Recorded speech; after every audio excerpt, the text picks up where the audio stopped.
Bismillahirrahmanirrahim. Selamat pagi, selamat berjumpa kembali Pak Ayah Bunda, Abang Kakak sekalian di Upgrade Your Spiritual Level from Ramadan.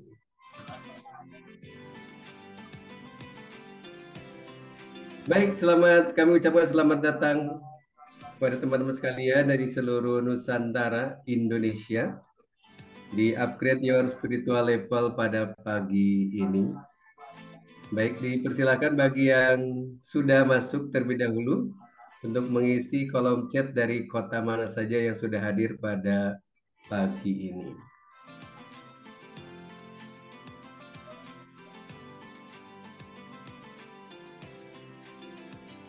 Masya Allah, dari Tangerang sudah hadir di pagi ini Pontianak, Kalimantan Barat. Selamat pagi. Dari Bandung juga sudah hadir Mbak Yuli. Ya. Ada Pak Ahmad Sobari dari Tangerang. Mudah-mudahan harinya semakin bahagia dan kemudian semakin semangat di dalam menghadapi kehidupan dan juga di akhir Ramadan di fase ketiga ini. Dari Palembang juga sudah hadir, kemudian dari Lampung Barat, Tebing Tinggi, Assalamualaikum Ciwenong, siap, Waalaikumsalam. Singkawang Kalimantan Barat, Masya Allah. Sambas Kalimantan Barat juga, Belora, Balikpapan juga Alhamdulillah. Kalau di Balikpapan sudah lebih awal ya, sudah agak siang betul. Alhamdulillah sudah hadir juga dari Sambas, Kalimantan Barat, Masya Allah. Kalimantan Barat, Singkawang. Dari Ranca Ekek, Bandung juga sudah hadir, Mbak Reni Suherni. Semoga sehat-sehat semuanya dan kemudian juga semakin baik dari hari ke hari. Dan kita masuk ke fase ketiga di bulan suci Ramadan ini, mudah-mudahan semakin semangat dan juga semakin naik level spiritual kita. Dari Cikarang juga hadir. Baik, Alhamdulillah. Dipersilakan bagi yang baru hadir untuk mengisi kolom chat terlebih dahulu dari kota mana saja yang sudah hadir pada kesempatan ini. Dan juga boleh ditambahkan kalimat semangat di pagi hari ini.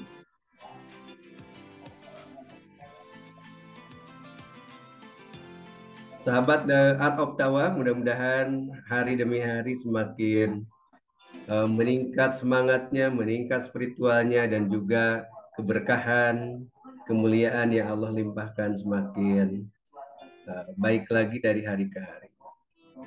Tanjung Morawa, Medan. Oh, Masya Allah. Sudah hadir juga Pak Ahmad Fauzi. Mudah-mudahan keluarga dan juga sahabat-sahabat yang ada di sekelilingnya Allah berikan limpahkan keberkahan dan juga dikucurkan rahmat yang luar biasa. Semangat pagi. Planet Bekasi. Masya Allah. Ada Pak Yoga Aliwi. Amin, amin. Planet Bekasi juga hadir. Alhamdulillah.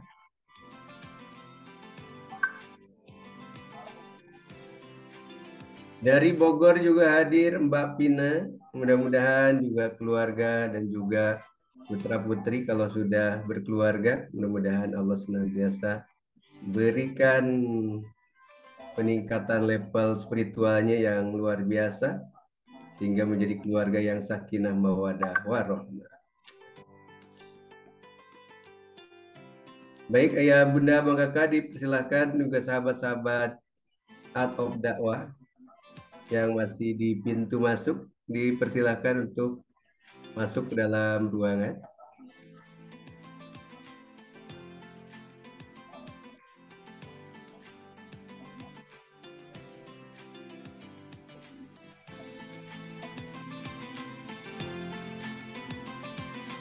Baik, kita tunggu sekitar setengah menit, 1 menit ya.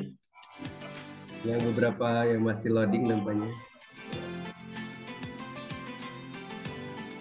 Dipersilakan yang sudah hadir, silakan set hatinya untuk terkoneksi dengan Allah Subhanahu wa taala. Mudah-mudahan di pagi yang cerah ini kita bisa menerima cahaya-cahayanya Allah berupa ilmu yang insya Allah pada pagi ini kita akan memasuki acara upgrade your spiritual level di pertemuan ketiga. Insya Allah dari Bogor juga hadir. Oh, dari on cam. Oh, on cam. Dikira dari kota ya. Dari Bogor hadir, alhamdulillah. Baik. Auzubillahiminasyaitonirrajim. Bismillahirrahmanirrahim. Assalamualaikum warahmatullahi wabarakatuh. Waalaikumsalam warahmatullahi wabarakatuh. Alhamdulillahirabbil alamin. Allahumma sholli ala Muhammad fil awwalin wal akhirin. Ilahi anta maksudi waridhaka matlubi a'tini mahabbataka wa ma'rifatak la haula wa la quwata illa billah. Rabbi israh li sadri wa yassir li amri wahlul 'uqdatam min lisani yafqahu qawli. Rabbana zidna ilman warzuqna fahman bi rahmatika ya arhamar rahimin.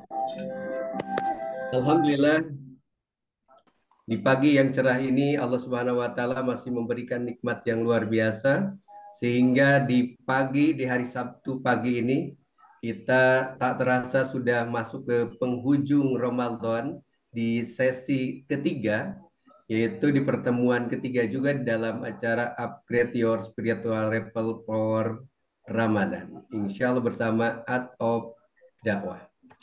Dan mudah-mudahan dari hari ke hari, dari minggu ke minggu tidak terasa. Mudah-mudahan Allah Subhanahu wa taala naikkan level spiritual kita. Maka di fase ketiga ini kita sudah semakin level kita semakin naik dan kemudian keterkoneksi kita dengan Allah Subhanahu wa taala semakin dekat dan Allah pun sayang, Allah pun cinta kepada kita semua. Dan bila Allah sudah mencintai kita, insya Allah apapun kebutuhan kita Allah akan penuhi dan hidup ini akan terasa indah dan akan terasa mudah. Insya Allah. Begitu juga ketika kita senantiasa dekat dengan Allah, spiritual kita lebih baik lagi pada Allah, maka tidak ada suatu permasalahan kehidupan dalam kehidupan kita tanpa diberikan solusi oleh Allah Subhanahu wa taala. Semakin naik level spiritual kita, maka kebahagiaan kita di dunia dan juga insya Allah di akhirat akan kita dapatkan dengan secara seksama. Karena sesungguhnya orang-orang yang level spiritualnya baiklah dan kemudian dia akan bahagia, dan hanya orang-orang yang bahagialah yang akan insya Allah berpeluang tinggi untuk masuk surga insya Allah. Mudah-mudahan sahabat-sahabat sekalian, sahabat atau dakwah dimanapun Anda berada, Allah senantiasa berikan rahmatnya, berikan kebahagiaan, dan juga senantiasa diberikan hidayah dalam setiap langkah kehidupan untuk menapaki dari detik demi detik, langkah demi langkah kehidupan ini. Dari hari ke hari semakin baik, dan semakin baik. Dan aura pun akan semakin membahan. Sebagaimana guru kita, alhamdulillah pada kesempatan ini, yang akan membersamai kita nampak di layar kaca kita, nampak lebih semangat yang luar biasa. Assalamualaikum Ustaz Asep. Waalaikumsalam warahmatullahi wabarakatuh. Apa kabar di pagi ini Ustaz? Alhamdulillah luar biasa, Allahu Akbar. Oh, Masya Allah. Semakin hari semakin naik levelnya ya Ustaz. Amin. Ini adalah hari yang di fase ketiga, kita memasuki fase ketiga bulan suci Ramadan. Ya. Dan merupakan ini adalah pertemuan terakhir, pertemuan ketiga di program Upgrade Your Spiritual Level for Ramadan yang persembahan dari Art of Dakwah. Baik, untuk selanjutnya kami persilakan kepada Ustaz Asep untuk menyampaikan materi. Baik, bismillahirrahmanirrahim. Assalamualaikum warahmatullahi wabarakatuh. Waalaikumsalam warahmatullahi wabarakatuh. Waalaikumsalam warahmatullahi wabarakatuh. Alhamdulillah wassalatu wassalamu ala Rasulillah wa ala alihi wa sahbihi wa mawalah la haula wa la quwata illa billah. Asyhadu an la ilaha illallah wahdahu la syarika lah wa asyhadu anna Muhammadan abduhu wa rasuluh. alladzi la nabiyya wa la rasula ba'dah. Allahumma salli ala Muhammadin wa ala alihi wa sahbihi ajma'in. Amma ba'd. Alhamdulillah, puji dan syukur kita panjatkan kehadirat Allah, Rabb yang telah menghimpun kita sampai detik ini. Kita masih diberikan nikmat kesempatan untuk beramal soleh, nikmat kesempatan untuk bertaubat, memperbaiki diri, nikmat kesempatan untuk mencurahkan segala apa yang Allah beri dalam rangka beribadah kepada Allah. Mudah-mudahan Allah menerima segala bentuk ibadah kita. Salam dan salawat mudah-mudahan tetap terlimpah ruah pada junjungan kita baginda Rasulullah Muhammad Sallallahu Alaihi Wasallam, juga kepada keluarga, sahabat dan umatnya hingga akhir zaman. Bapak Ibu, teman-teman semuanya, alhamdulillah kita bisa masuk di sesi yang ketiga. Apa kabarnya? Pagi hari ini sehat? Alhamdulillah. Alhamdulillah. Alhamdulillah, luar biasa. Allah. Sebelum kita mulai, Bapak Ibu sekalian, sebentar. Oh ini nanti beli ini baterainya. Baik. Sebelum kita mulai, saya ingin tahu dong apa sih yang Bapak Ibu teman-teman semuanya rasakan setelah mengikuti pertemuan pertama, ada challenge-nya, kemudian pertemuan kedua ada challenge-nya.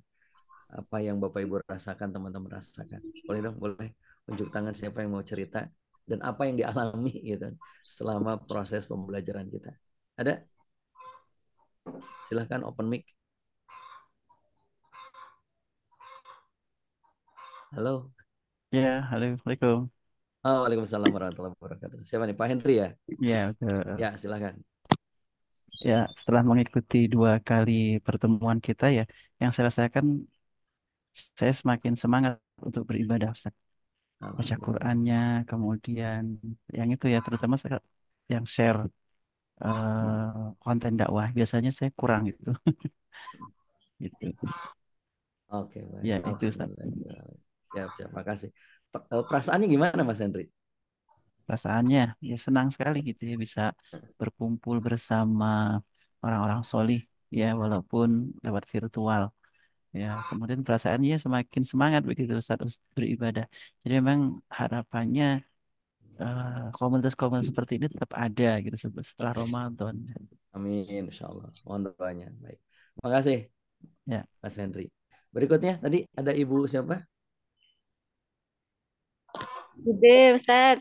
Assalamualaikum. Silakan Bu Nur. Assalamualaikum warahmatullahi wabarakatuh. Alhamdulillah, Ustaz. Agak makin semangat. Yang tadinya agak-agak rawatib tuh paling 2 rakaat gitu sebelum dan setelah. Sekarang alhamdulillah sudah meningkat.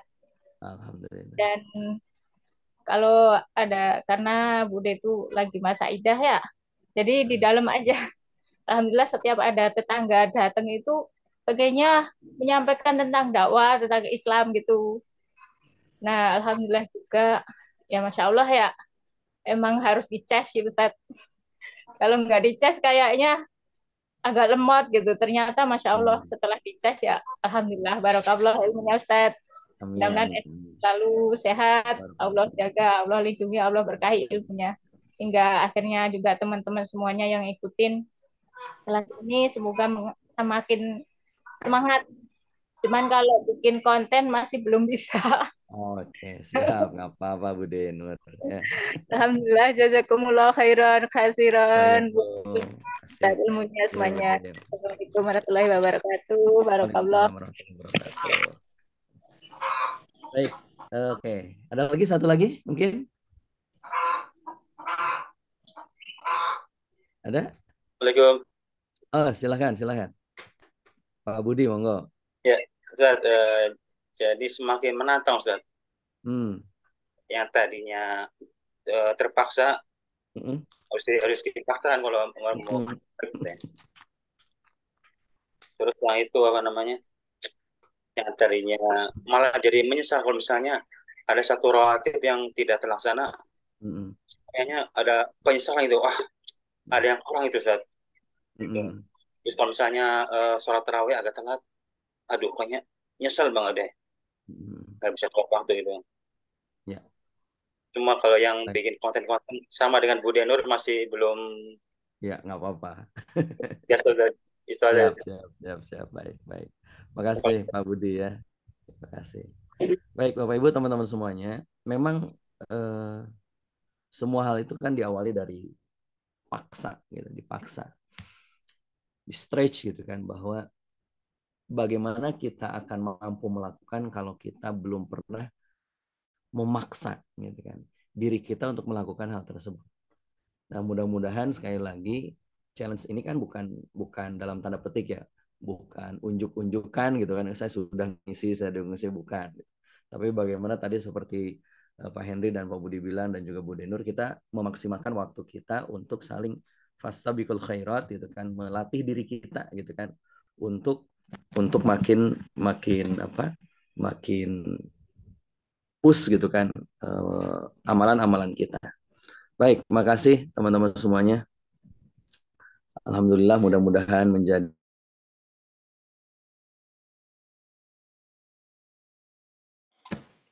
Ustadz suaranya hilang.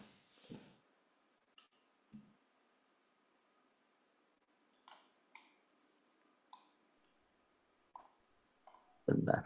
Kok error? Sudah terdengar. Sudah ya? Oke, baik. Tiba-tiba tadi menghilang.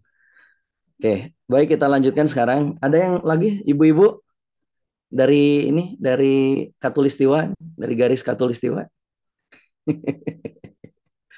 Ada? Baik, kalau tidak ada kita lanjutkan ya. Kita masuk ke sesi yang ketiga atau part yang ketiga tentang upgrade your spiritual level. Materi ini adalah awalnya sebenarnya materi training. Jadi materi training untuk saya buat, dan ini saya bikin di tahun 2018. Jadi saya ikut sebuah mentoring training untuk para trainer. Nah, salah satu tugas akhirnya itu adalah membuat modul. Nah, modulnya saat itu saya masih acak-acakan bikin materi apa gitu kan. Dan modulnya harus benar-benar buatan sendiri gitu. Nah, kemudian salah satu yang kemudian menjadi pemikiran saya adalah tentang upgrade your spiritual level. Alhamdulillah kita sudah masuk ke sesi yang ketiga. Kita sudah membahas bahwa perubahan diri kita itu harus lebih besar daripada resistensinya. Kalau dalam hukum gerak berarti benda itu tidak akan pernah bergerak meskipun diberi gaya, selama gaya itu tidak lebih besar dari gaya geseknya. Gaya geseknya atau hambatannya. Dan untuk mengatasi hambatan, ada 3 hal yang kemarin kita sudah sedikit singgung. Yang pertama adalah bagaimana menghadirkan passion atau intention, gairah. Kalau dalam bahasa training, motivasi, nah itu ya. Jadi kalau misalkan kita ingin, Mbak Ika misalkan yang mau nulis nih kan, gitu, itu nggak akan bisa mengalahkan resistensi kalau motivasinya tidak lebih besar dari hambatan. Nah, apa yang bisa menghadirkan motivasi itu adalah passion, yaitu strong why, alasan yang kuat. Kenapa kita harus nulis itu? Ya, sama seperti teman-teman ketika mengisi challenge gitu kan, mengikuti challenge. Gitu. Hal yang pertama yang harus kita hadirkan itu adalah why. Kenapa saya harus ngikutin ini? Kenapa harus melakukan ini dan seterusnya. Dan di dalam Islam, why ini terkonsepsi dalam bentuk al-quwah atau motivasi, dorongan. Ada yang sifatnya al-quwah al-madiyah, dorongan yang sifatnya kebendaan, sehingga kita bisa semangat kalau diiming-imingi dengan harta. Atau yang kedua, al-quwah al-ma'nawiyah, yang dorongannya bersifat maknawi, ada rasa cinta gitu kan, kemudian perasaan dan lain sebagainya. Yang ketiga adalah al-quwah ar-ruhiyah. Dan tentunya upgrade your spiritual level itu adalah sebagaimana puasa, ya bagaimana kita meningkatkan dari sisi ruhiyahnya. Mudah-mudahan kita semuanya yang melaksanakan maupun yang mungkin masih tertatih-tatih, Allah berikan kemudahan untuk menuntaskan dan menikmati setiap perjalanan ibadah kita. Yang kedua, setelah kita menemukan passion, yang kedua adalah bagaimana kita menentukan vision atau dream-nya, tujuannya. Dan kemarin kita sudah bahas apa sih visi teman-teman dalam hidup ini. Karena ketika kita hidup tanpa visi, itu seperti orang yang berjalan tanpa tujuan. Iseng gitu. Padahal sementara Allah menciptakan kita, ma khalaqta hadza batilan. Allah itu tidak menciptakan kita kecuali ada maksud, ada tujuan. Nggak mungkin batil, nggak. Dan tentunya tujuan kita diciptakan oleh Allah Subhanahu wa taala adalah menjadi hamba-hamba yang solih, kemudian menjadi khalifatullah fil ardi, dan kemudian menjadi pengemban dakwah, hamalatud dakwah. Makanya di challenge yang kedua ada konten dakwah. Itu sebenarnya untuk menuntaskan misi kita sebagai seorang hamba, yaitu menyerukan kebaikan. Kalau kita tidak bisa bikin sendiri, minimal kita share gitu loh. Minimal kita sebarkan kebaikan-kebaikan itu. Dan mudah-mudahan itu menjadi juga pahala buat kita. Jadi nggak harus kita selalu ya bikin, tapi bisa juga share apa yang sudah dibikin oleh orang lain. Di awalnya itu banyak teman-teman yang jago-jago bikin konten. Ada Kang Syaf, gitu kan. Ada Pak Ageng, Kang Ageng itu jago tuh bikin konten. Nah, kalau konten tulisannya di sini ada nih Mbak Ika, itu tulisannya keren-keren. Jadi kalau mau belajar nulis sama Mbak Ika, beliau itu redaktur apa namanya itu masih ini nggak Top Suara masih sama apa lupa satu lagi. Satu lagi apa Mbak Ika? Selain Top Suara? Tinta Siasi. Tinta Siasi, Ustaz. Tinta Siasi. Itu kan juga share konten dakwah. Jadi nggak harus dengan video, nggak harus dengan gambar. Bisa dengan tulisan. Bahkan kita pun bisa share konten itu di WA gitu kan. Kita share, ada buletin kita share, ada video kita share, ada kajian kita share. Itu juga bagian dari dakwah. Dan mudah-mudahan itu bagian dari menuntaskan visi hidup kita. Nah sekarang yang ketiga itu adalah action. Actionnya apa yang harus kita rubah agar kita menjadi pribadi yang lebih baik dari sebelumnya. Kita tidak dalam rangka untuk menjadi seseorang yang kita misalkan, oh saya ingin jadi kayak si Anu. Ya nggak salah juga gitu kan. Kalau yang kita tiru itu adalah sosok yang sudah dijamin sama Allah. Sosok yang apa namanya Allah ridho sama mereka. Siapa mereka? Ya para sahabat. Misalkan Nabi SAW bersabda, dari kalangan umatku ada sahabat yang paling penyayang, Abu Bakar. Maka kita boleh tuh mendrive diri kita, action kita adalah, visinya adalah ingin mendekati seperti sifat-sifatnya Abu Bakar. Itu silakan. Kenapa? Karena mereka para sahabat itu adalah sosok-sosok yang begitu agung dan mulia. Nah, action ini adalah suatu bentuk langkah terbaik apa sih yang harus kita lakukan. Setelah kita punya passion, setelah kita punya vision, maka passion dan vision ini harus didekatkan dengan apa? Dengan action, dengan tindakan. Nah, tindakan inilah yang harusnya menjadi perhatian kita ketika kita beramal. Kalau bahasanya Kang Apan itu, apa sih yang akan menjadi amalan andalan? Nah, gitu. Ketika kita beraktivitas di dunia ini, sehingga kita menjadi pribadi-pribadi yang lebih baik. Kira-kira amalan apa yang harus kita lakukan? Gitu kan? Mungkin di antara kita, sholat duha Ustaz, sholat tahajud Ustaz, baca Quran Ustaz, gitu kan? Kemudian ini dan itu. Itulah bagian yang kita challenge itu. Itu adalah action yang harus kita lakukan sebagai seorang hamba. Maka mudah-mudahan dari challenge tadi itu kan ada muncul rasa nggak nyaman kalau nggak melakukan itu kan. Ada rasa nggak enak gitu kan. Ada rasa, aduh rugi banget ya saya nggak sholat tarawih gitu kan. Saya rugi banget nggak baca Quran hari ini dan seterusnya. Mari kita bahas satu persatu. Action apa yang harusnya kita awali? Ternyata kalau menurut saya ya, action yang pertama itu adalah diam.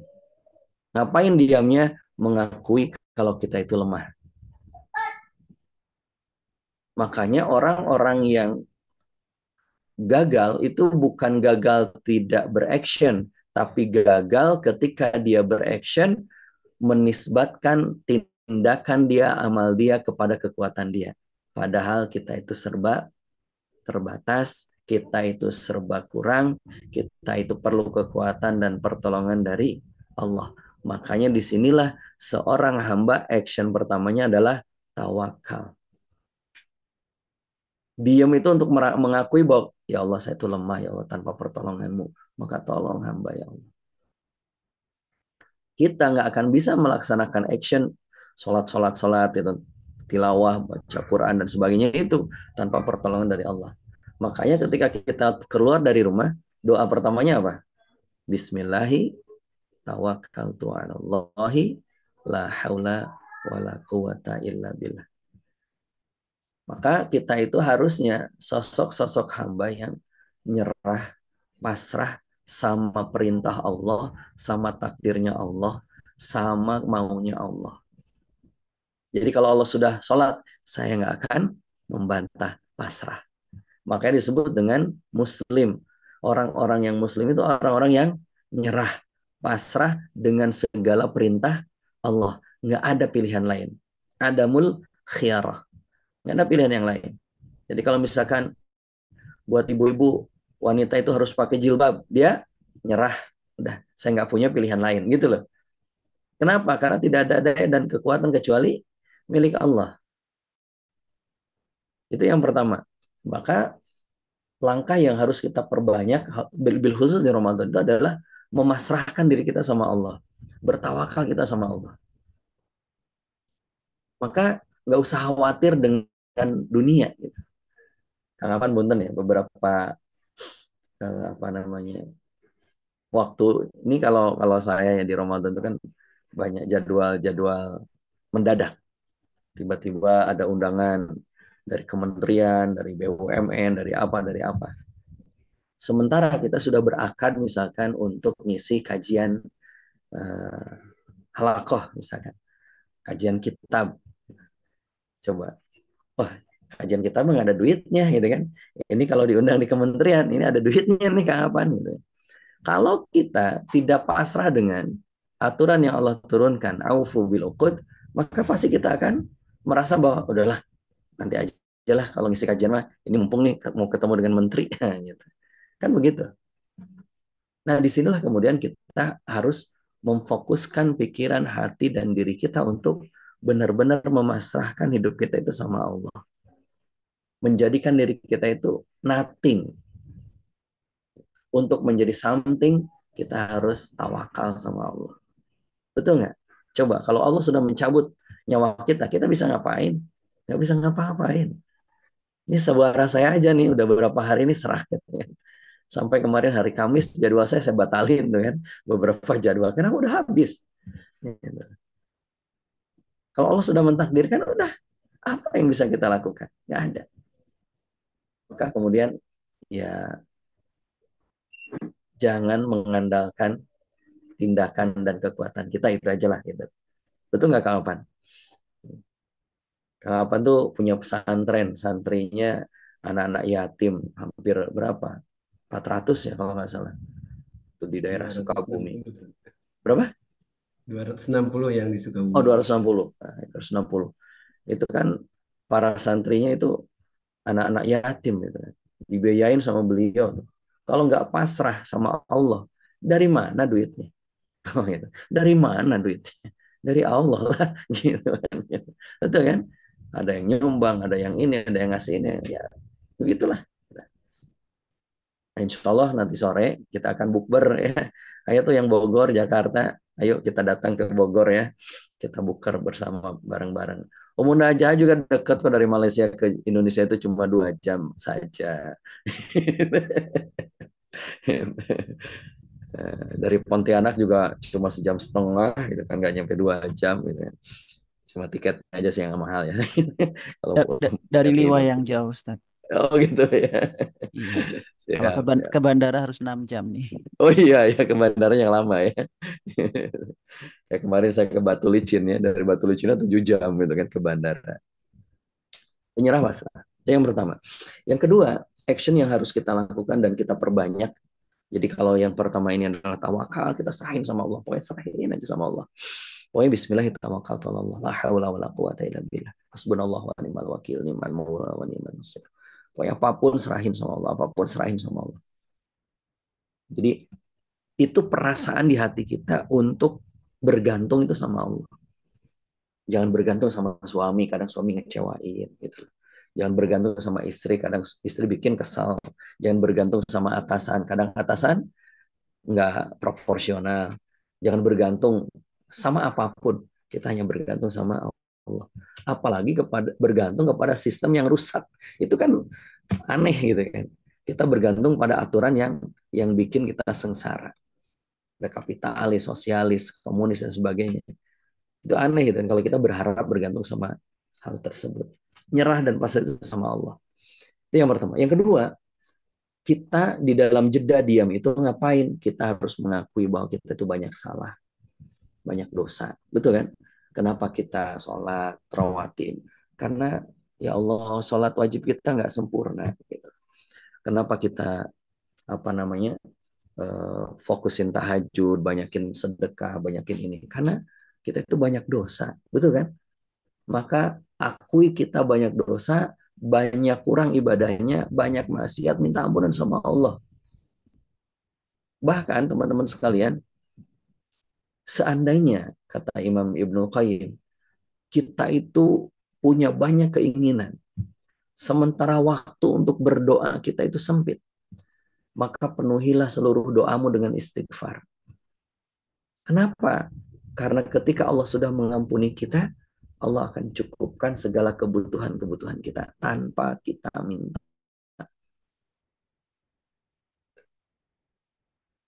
Kita kembali ke teori gerak.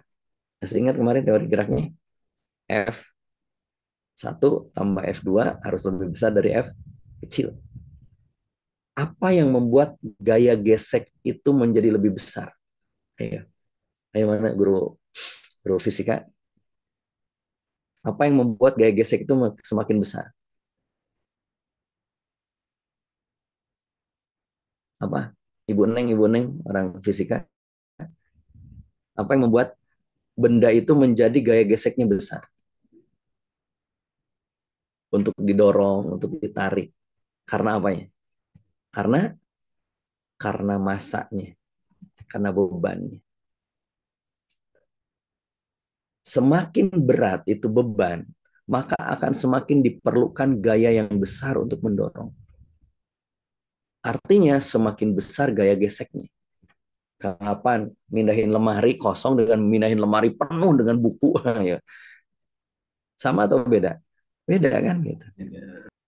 Mindahin lemari penuh dengan buku, didorongnya tuh, aduh, setengah mati itu. Pertanyaannya, seberapapun kuat kita punya kekuatan, dorongan, ketika beban kita lebih besar, tetap saja mandek. Itu seperti lemari, kita sudah siap mendorong, tapi lemari itu penuh dengan buku, baju.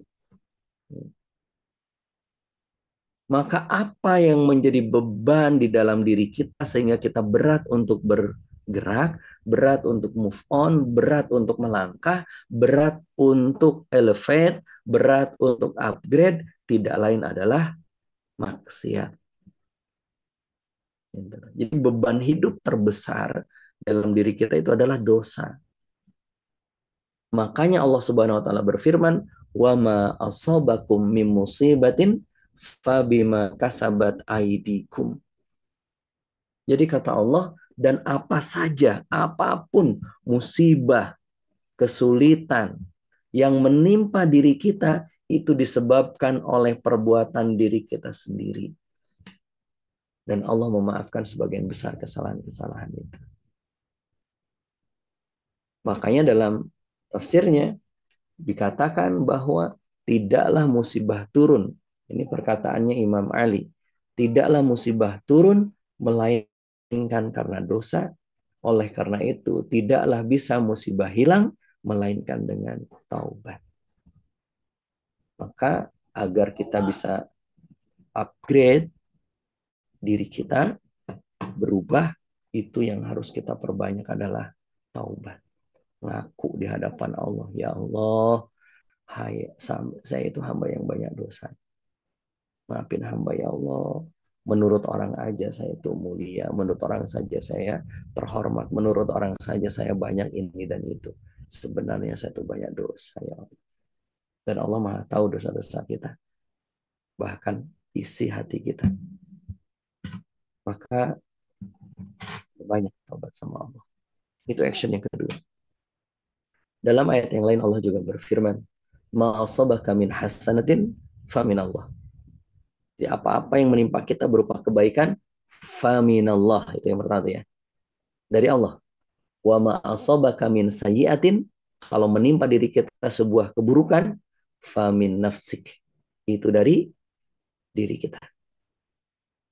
Maka nggak boleh kita, ya Allah dosa saya apa? Itu udah pasti punya dosa gitu kan. Makanya Allah kemudian berikan teguran. Yuk sekarang buka mikrofonnya. Saya ingin teman-teman baca kalimat yang mudah-mudahan ini menjadi pengingat kita semuanya. Oke? Yuk baca 1, 2, 3. Semua kebaikan dari Allah, semua keburukan dari diri diri kita sendiri. Nah, wa ma asabaka min hasanatin fa minallah. Semua kebaikan itu dari Allah. Apapun bentuknya. Dan semua keburukan yang menimpa diri kita, famin nafsik, itu dari diri kita sendiri. Kalau bahasa Jepangnya, tamahana. You know tamahana? Nggak tahu. Nggak tahu? Kapan tahu nggak tamahana? Naruto ya? Nggak tahu. Itu bahasa Jepang. Oh. Misalkan, tiba-tiba misalkan kita sakit, tamahana itu dah. Makan nggak teratur. Oh iya. Tamaha gitu. You know, nggak tahu ya. Ini orang Sunda aja nggak ngerti itu, lihat boneng aja bingung lah. Tamahana itu. Tamahana itu salah sendiri gitu. Salah sendiri. Betul kan? Semua jenis kemaksiatan, keburukan itu pasti ada sebab kita. Pasti ada peran kita, peran kita. Saya misalkan suara seperti ini, kemarin hari Kamis tuh habis banget suara saya. Tamahana, apa tamahana? Ketika ngisi hari Rabu, hari Rabu, saya terlalu over tanpa menjaga minum saat setelah berbuka itu. Akhirnya apa? Habis tuh suara. Pita suara saya radang, gitu kan. Terjadi peradangan. Tamahana, salah sendiri.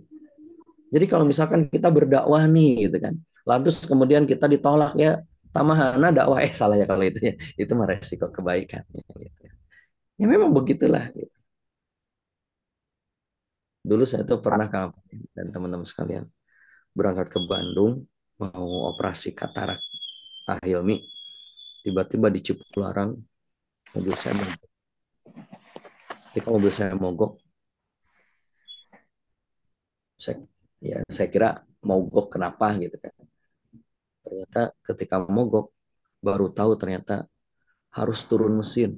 Jadi mesin mobil saya meledak Kang Kapan. Harus turun mesin ketika itu malam tuh di Cipularang di Purwakarta. Ketika ketika ke bengkel diantar sama jasa marga gitu. Derek kata orang bengkelnya, ini perlu seminggu Pak. Pada itu sudah malam harus ke Bogor. Dan apa? Ternyata sebabnya saya jarang ngecek oli rutin tiap hari. Itu aja. Sejak itu Pak Ustadz mau nanya. Ya, kenapa Bu? Mau nanya gini Pak Ustadz. Pada dasarnya Allah itu memberikan manusia sifatnya tuh sudah baik ya. Tetapi ada unsur, di sini ada unsur setan yang mempengaruhi diri kita karena suatu tindakan itu adalah satu pilihan. Lakukan baik atau lakukan buruk. Nah, yang saya mau tanyakan adalah terkait dengan hal itu, yang kita lakukan itu, tadi kan hal yang buruk datangnya dari kita. Tetapi di sini kan ada unsur godaan setan. Nah, apakah yang kita lakukan itu yang hal yang buruk, kita udah bilang, oh ini pasti salah kita nih.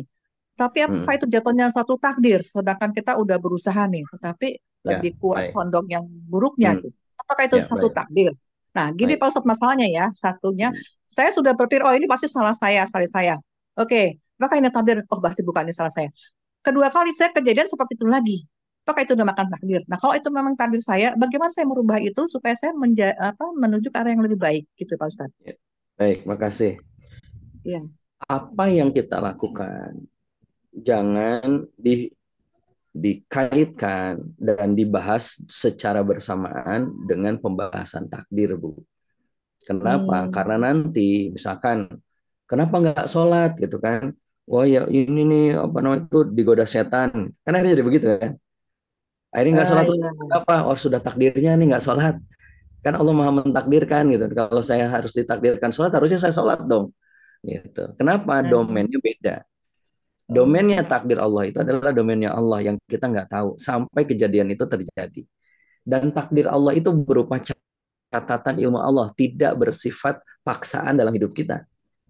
Berbeda dengan qadha yang juga merupakan takdir Allah berkaitan dengan sesuatu yang di luar kendali kita. Kita lahir sebagai perempuan, kita lahir sebagai laki-laki. Itu juga takdir Allah. Tapi takdir berupa qadha. Gitu. Tetapi ketika misalnya kita nggak sholat, itu takdir Allah juga nggak? Ya kalau sudah terjadi ya bagian dari ilmunya Allah, takdirnya Allah juga. Tapi itu bukan berkaitan dengan siksa dan pahala kita. Tapi berkaitan dengan Allah tahu dan mengizinkan itu terjadi. Lalu bagaimana hubungannya dengan godaan setan? Kan gini, kita mengikuti godaan setan atau tidak itu kan pilihan kita. Disitulah kemudian ada pahala dan dosa. Maka ketika kita mengikuti godaan setan, itu berarti kan kita bermaksiat kepada Allah. Dan ingat, Allah sudah bilang, ketika kita bermaksiat, pasti akan mengundang keburukan. Zuharul fasad fil barri wal bahri bima kasabat aydinas. Jadi jangan sampai kemudian ketika ada keburukan, kita bilangnya takdir Allah. Tapi kalau ada kebaikan, bilangnya, ini kan usaha aku. Nah, itu. Ini kan begitu. Jadi tidak boleh kita mencampurkan pembahasan tentang amal kita dengan takdir Allah, dihubungkan dari siapa sih yang membuat perbuatan ini. Nah nanti Umun aja bisa tuh sharing membahas tentang qadha dan qadar ya. Gitu Ibu Mehram ya. Jadi Amalannya bagaimana ya bagaimana? Pak Ustadz? Amalan untuk merubah. Jadi kan contohnya seperti kasus saya ini ya. Jadi saya ini udah 2 kali ya berinvestasi pada hal yang salah. Pada akhir ujungnya saya sendiri yang menderita ya, karena kan saya bermodalkannya dari berhutang, tetapi ternyata ada sedikit masalah, masih besar ya.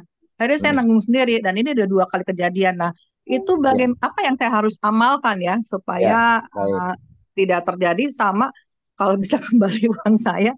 Bagaimana apa yang saya harus amalkan gitu ya? Yang pertama adalah taubat sama Allah. Kalau kita itu sudah tahu salah, maka jangan sampai kita terulang lagi melakukan kesalahan. Itu yang pertama, taubat. Jadi maksudnya ketika kita melakukan sesuatu, harus kita sadari ini benar atau tidak, gitu. Secara hukum syariat. Kalau ini salah, maka bagi orang yang beriman pantas, gitu loh, kan gitu ya. Memang saya salah langkah, gitu Bu. Itu makanya tadi yang langkah yang kedua, kita harus ngaku kita banyak salah, kita banyak dan dosa dan kesalahan itulah yang menyebabkan kita menjadi begini dan begitu. Yang kedua bahwa kalaupun kita sudah tepat melakukan sesuatu, belum tentu juga lantas semua hal yang kita harapkan itu terjadi. Misalkan kita investasi dengan cara yang halal dari sumber yang halal gitu kan, kita bersyirkah dan seterusnya. Itu pun bukan jaminan untung. Kenapa? Karena bisa jadi ada proses yang lain yang kita masih miss, kita masih belum sempurna, Allah tegur lagi. Sehingga kita terus memperbaiki. Jadi bagi orang yang beriman, musibah yang terjadi itu adalah bagian dari teguran agar kita bisa back to Allah, kita kembali sama Allah. Sehingga ketika kita sudah kembali sama Allah, insya Allah usahanya dilancarin gitu loh. Insya Allah ketika kita investasi benar, berkah, kan begitu. Kan kita yang caranya itu berkahnya, betul kan? Bu Reni ya, nggak apa-apa, duitnya banyak, yang penting barokah. Gitu. Ya, setuju kan? Serius amat sih. Itu ya. Nah, sehingga dari ayat ini kita harus pahami bahwa harus ada dalam pikiran kita bahwa Ya, kalau kebaikan itu memang semua pertolongan dari Allah. Hadza min fadli rabbik. Kalau ada keburukan, ini pasti ada salah saya. Jadi jangan juga menyalahkan, ini kan digoda setan. Ya, itu seperti Nabi Adam. Kalau Nabi Adam pola berpikirnya begitu, pasti nyalahin Hawa. Gara-gara kamu sih Hawa gitu kan, aku jadi diusir dari surga gitu kan. Nanti Hawa juga nyalahin siapa? Nyalahin iblis kan. Gara-gara kamu sih iblis gitu kan, godain aku. Enggak. Mereka berdua tidak menyalahkan siapapun. Mereka menyalahkan pertama, Rabbana zalamna anfusana wa illam taghfir lana wa tarhamna lanakunanna minal khasirin. Dirinya sendiri. Karena Allah itu tidak pernah mau tidak pernah zalim sama kita. Kita yang banyak zalim sama diri kita. Gitu ya. Apa yang harus kita lakukan kalau begitu? Nah, kita baru masuk ya. Di action yang berikut. Di action yang ketiga. Jadi kalau misalkan nih teman-teman sekalian pekerjaan begitu terasa numpuk, nggak selesai-selesai, dikejar-kejar target, bahkan sering mepet, nggak keburu selesai, akhirnya terlewat. Ingat akibat apa tuh? Sekali lagi, akibat apa? Diri kita sendiri. Nggak perlu nyalahin bos, nggak perlu nyalahin suami, nggak perlu nyalahin siapapun. Kalau misalkan keuangan terasa sulit, rezeki akan sempit, keuangan terasa kurang terus, bahkan ketika dapat pun kok hilang nggak jelas bekasnya, itu pasti akibat diri sendiri. Apa itu? Dosa dan kemaksiatan. Kalau misalkan kondisi keluarga nggak harmonis, banyak cekcok, nggak akur, bahkan sering terjadi masalah pada pasangan, juga sama anak-anak, nggak perlu nyalahin orang lain. Itu pasti ada peran kita sendiri. Kalau misalkan sudah berusaha ini dan itu, tapi tetap saja mentok nggak membuahkan hasil, juga sama. Akibat apa? Pasti ulah kita sendiri.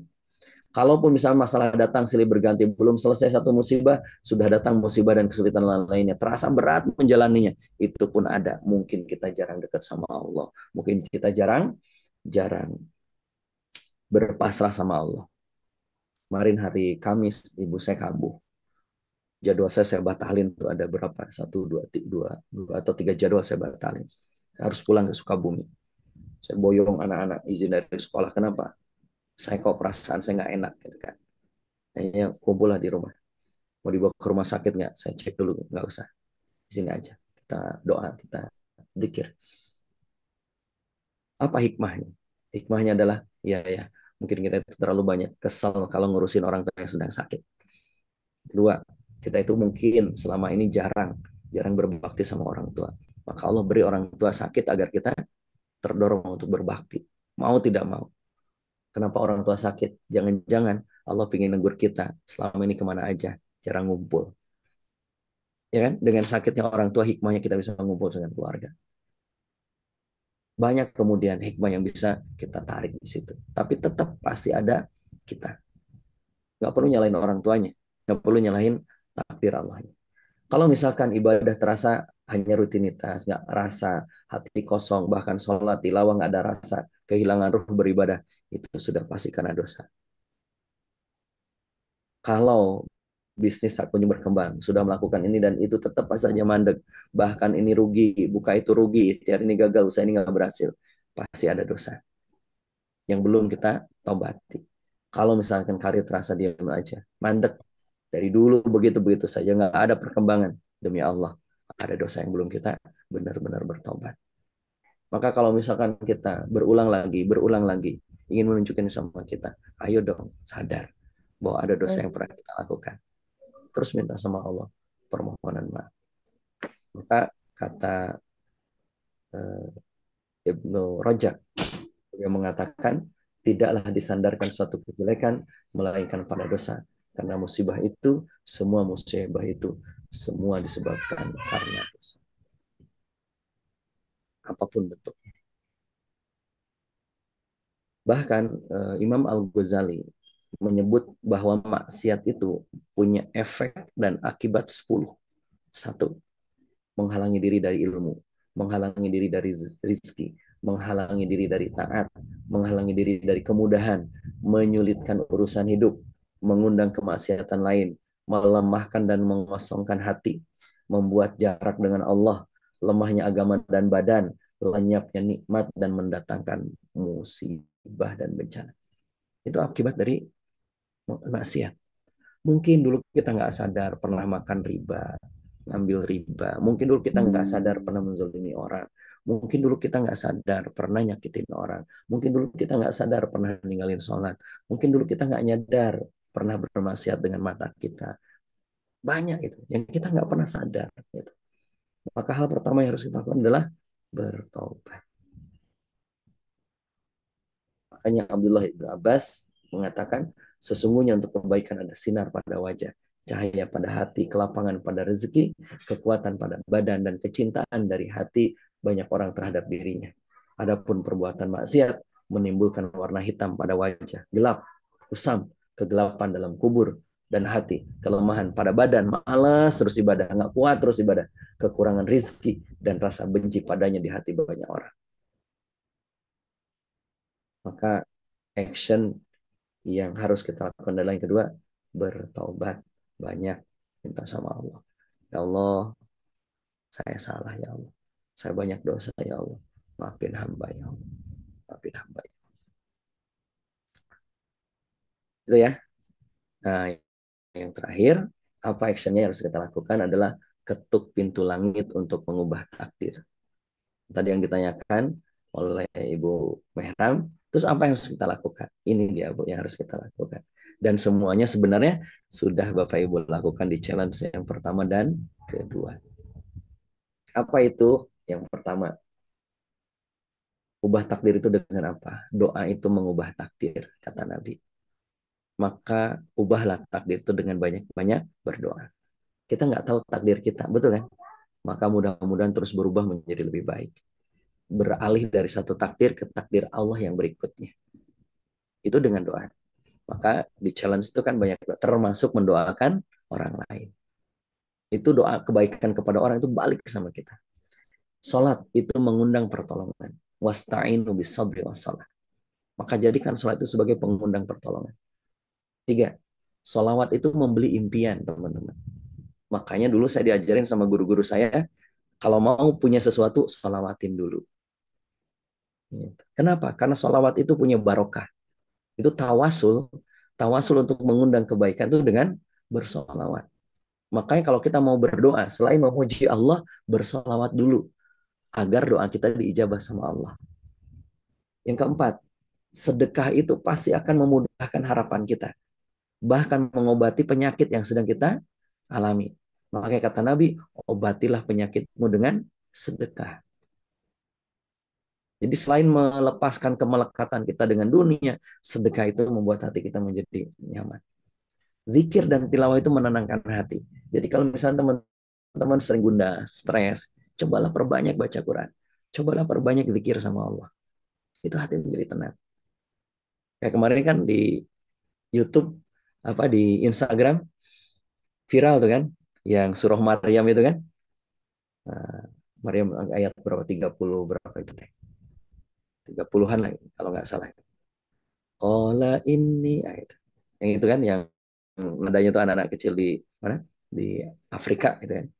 Nah itu dawamkan, coba baca Quran. Dan saya pernah ikut daurah, saya lupa kapannya, daurah kitab apa gitu kan. Ternyata masing-masing ayat di dalam Al-Quran itu punya keistimewaan gitu. Misalkan kalau anak lagi sakit baca ayat ini. Kalau kita lagi nggak nyaman hatinya baca ayat ini. Itu ada. Gitu. Saya lupa kitabnya. Dulu saya pas waktu daurah sama Syekh dari Al-Azhar itu. Masya Allah saya bilang itu. Luar biasa. Kalau lagi sakit ini ayatnya dibaca banyakin. Kenapa? Karena ma huwa syifa'un. Al-Quran itu adalah obat. Dan kata Ibnu Qayyim, obat apa? Obat hati dan fisik. Jadi Quran itu adalah obat fisik juga. Jadi kalau lagi sakit banyak-banyak baca Quran. Yang berikutnya silaturahmi. Termasuk kita menyapa orang gitu kan, berkunjung. Itu bagian dari melapangkan rezeki insya Allah. Membantu kesulitan orang itu pasti dimudahkan urusannya sama Allah. Termasuk berdakwah. Jadi kalau selama ini kita masih banyak kesulitan, jangan-jangan dakwahnya malas gitu loh.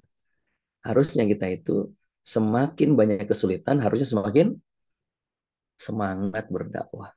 Bukan sebaliknya gitu kan. Lagi banyak masalah malah libur. Ustaz saya libur dulu deh. Kenapa gitu? Lagi sibuk, banyak urusan, lagi banyak masalah gitu, Dev. Jadi Dev itu kalau lagi punya harapan, itu banyakin dakwah. kalau lagi aja kesulitan, banyakin dakwah. Bukan malah sebaliknya, libur dakwah karena urusan kerjaan. Itu demi Allah kerjaan yang nggak akan barokah karena meninggalkan dakwah. Itu betul ya Bu Denur ya. Nah, apapun itu harus dengan dakwah. Nah, mudah-mudahan itu semuanya membawa kita kepada kebaikan. Dan action yang terakhir, yang keempat, tentunya teman-teman harus punya kompetensi, jadilah ahli, pantaskan diri untuk memberikan ikhtiar terbaik sampai benar-benar expert di bidang apapun, dalam dunia apapun, selama halal. Itu baru akan menjadi pribadi yang terbaik. Teman-teman nggak harus selalu menjadi si A, enggak. Saya di AOD nggak akan memaksa tim saya itu akan seperti saya, enggak. Silahkan jadilah diri sendiri masing-masing, tapi jadilah ahli di bidang masing-masing. Gitu. Kemarin Umunajah saya diundang ke Malaysia. Nah, belum saya iyahin. Kenapa? Karena nunggu Kang Apan. Saya tawarin dulu ke Kang Apan. Jadi ada penganugerahan apa gitu kan, sebuah perusahaan di Malaysia. Jadi kayak award gitu kan, penganugerahan untuk ya mungkin klien-klien dia. Tapi acaranya di Malaysia. Karena untuk klien-klien dia di Malaysia. Nah, saya mikir gitu, saya itu kan trainer bukan MC. Tapi pengundang itu enggak, saya pingin Kang Asep jadi MC-nya. Bisa nggak? Saya bilang, aduh, bisa nggak ya? Saya tawarin kapan-kapan mau nggak ke Malaysia gitu kan? Kenapa?